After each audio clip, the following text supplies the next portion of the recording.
Today on Public Eye News, MDOT offers roundabout driving tips and Salvation Army uses virtual red kettle.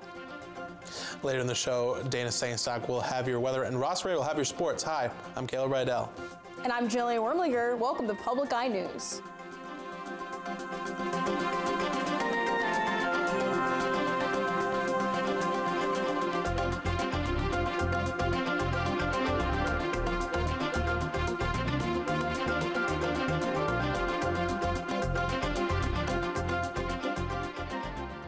WNMU TV is hosting a red sweater event to promote the Marquette premiere of the Fred Rogers biographical drama, A Beautiful Day in the Neighborhood, starring Tom Hanks.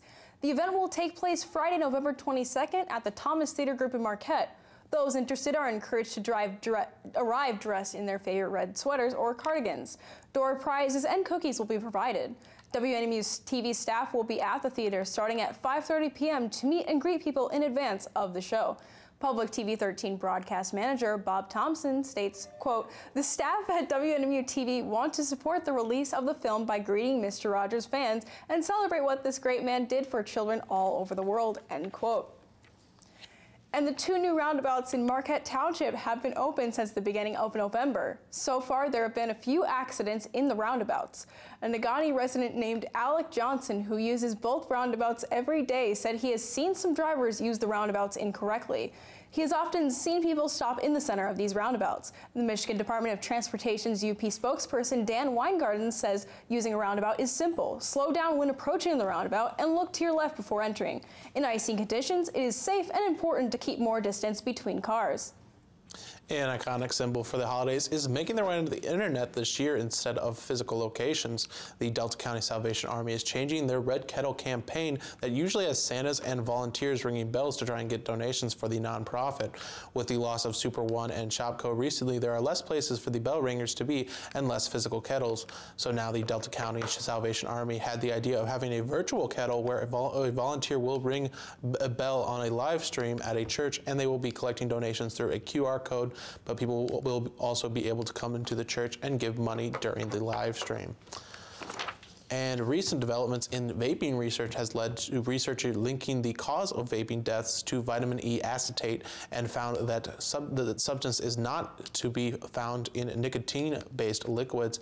Vitamin E acetate is being used as a thickening agent for black market THC cartridges and causes health problems when inhaled.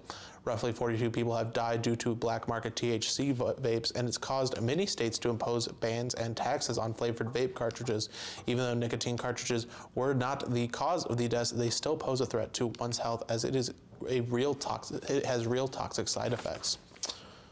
A close-knit Hmong community was in shock after gunmen burst into a California backyard gathering and shot 10 men, killing 4.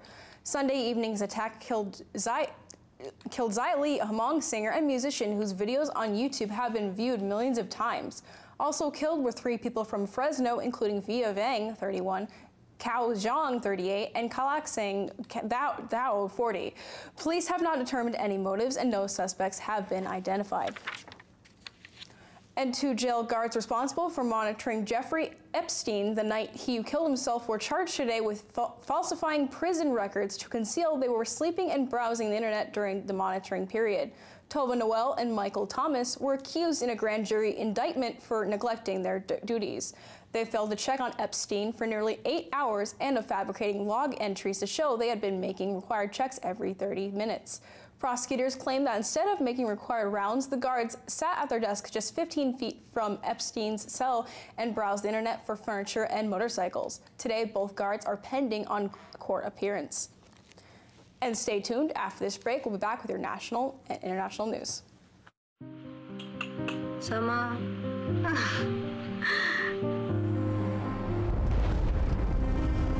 Sama, I made this film for you.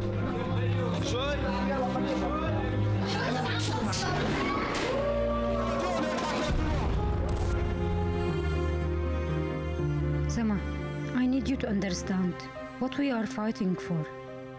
Tonight at 10 on WNMU TV. Welcome back. In 2016, the Taliban captured an American, Kevin King, and an Australian, Timothy Weeks, and held them hostage, and the two hostages have finally been released. In exchange for the hostages, the Kabul government has released 3 top Taliban figures who were flown out of Afghanistan Monday.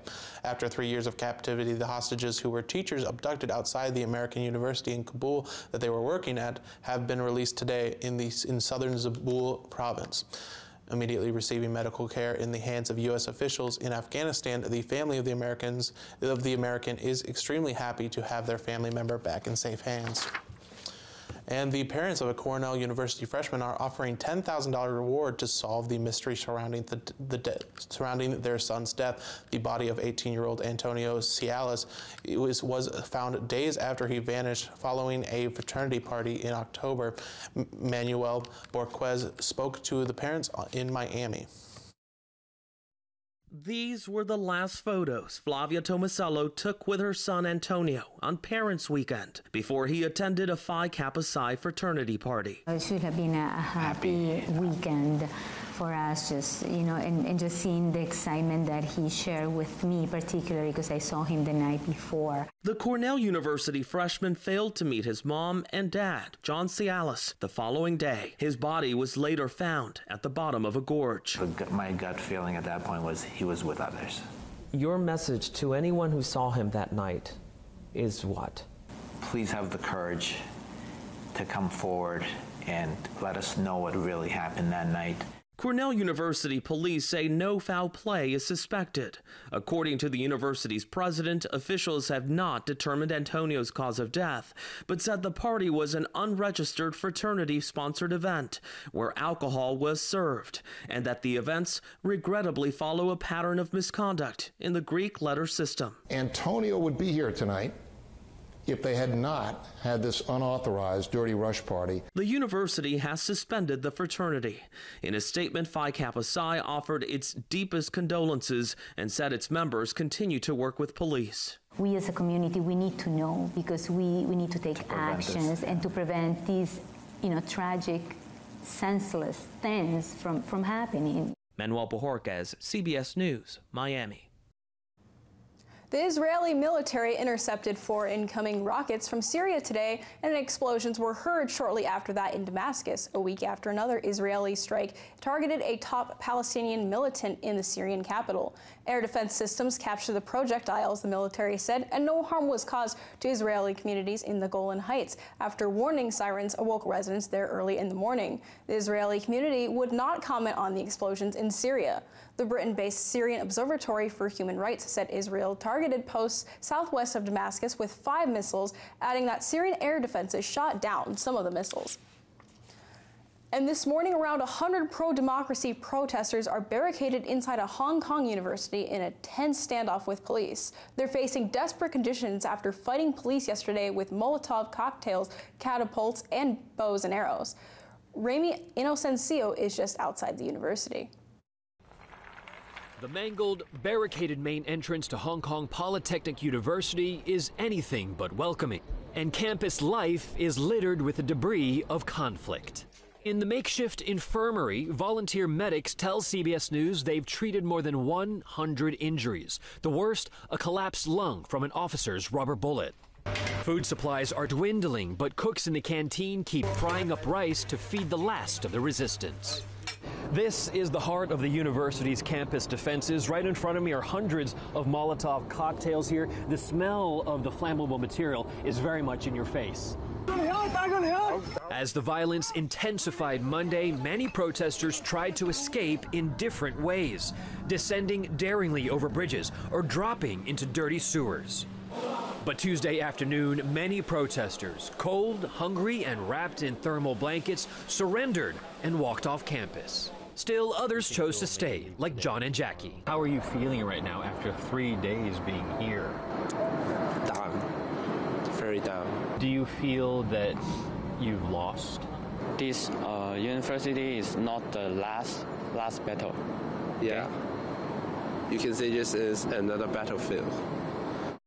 Now, anyone under 18 was let go. Anyone 18 and over was immediately arrested. Chief Executive Carrie Lam said at least 400 adults have been arrested so far. They could be detained for up to 48 hours and then released if they are not charged. But if they're charged, then, of course, they could face prosecution. Ramy Inocencio, CBS News, Hong Kong. And after this break, we'll be back with your weather and sports. Stay tuned. The news broadcasts a violent world. But we may be living in the most peaceful era in human existence. An investigation of archaeology to neuroscience, Baltimore to Iraq. Can science help reduce violence? Here are things that we could do. We're really testing in the field.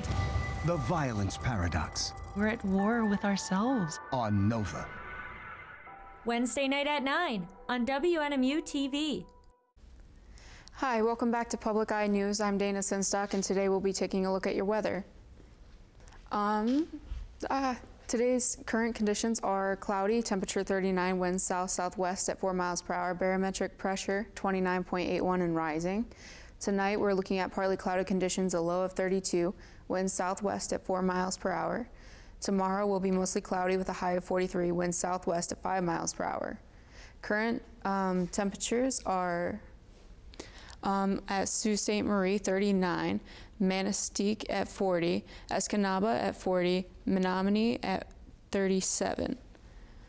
And then at Ironwood we have 40, Iron Mountain, we have Iron Mountain is 40, Ironwood is 35, Houghton is 37, and Beck Marquez 39. Looking ahead, we have a Thursday with a high of 40, low of 27 with rain and snow. Friday we have a high of 33, a low of 27. It's partly cloudy. Saturday we have a high of 38, a low of 31, and it's also partly cloudy. Hello, with all the snow melting, does it affect the hockey team? Well, that might be one part of it. Thank you. The Northern Michigan University Wildcats fell to the University of Alaska Nanooks on Saturday in a close 3-2 game. The Nanooks started off early with 2 goals in the first period, with the Wildcats answering in the second to tie up the game with 2. This leading to forward Ty Redmond getting his first power play of the season. But a shot from the Nanooks at 10:07 put them ahead to win the game.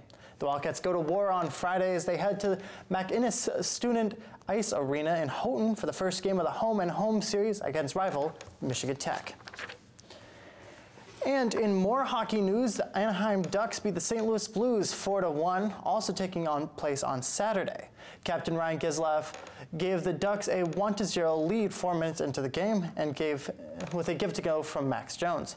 But it was centerman Derek Grant scoring the last 3 goals for the Ducks, completing his first hat trick of his 229 game career.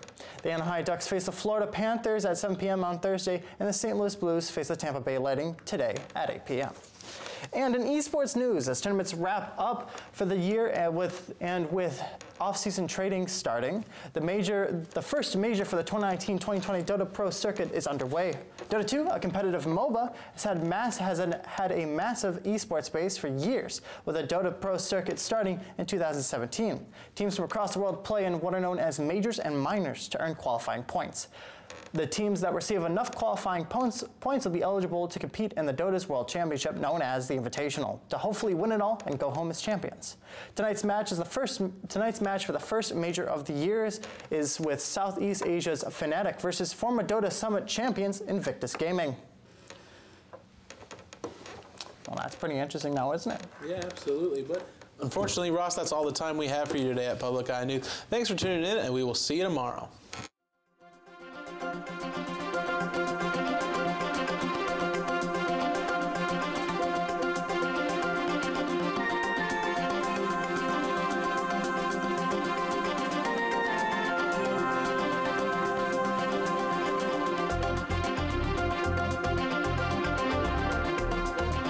The preceding program was produced by WNMU TV, Northern Michigan University Public Television, in studios located in Elizabeth and Edgar Hardin Hall.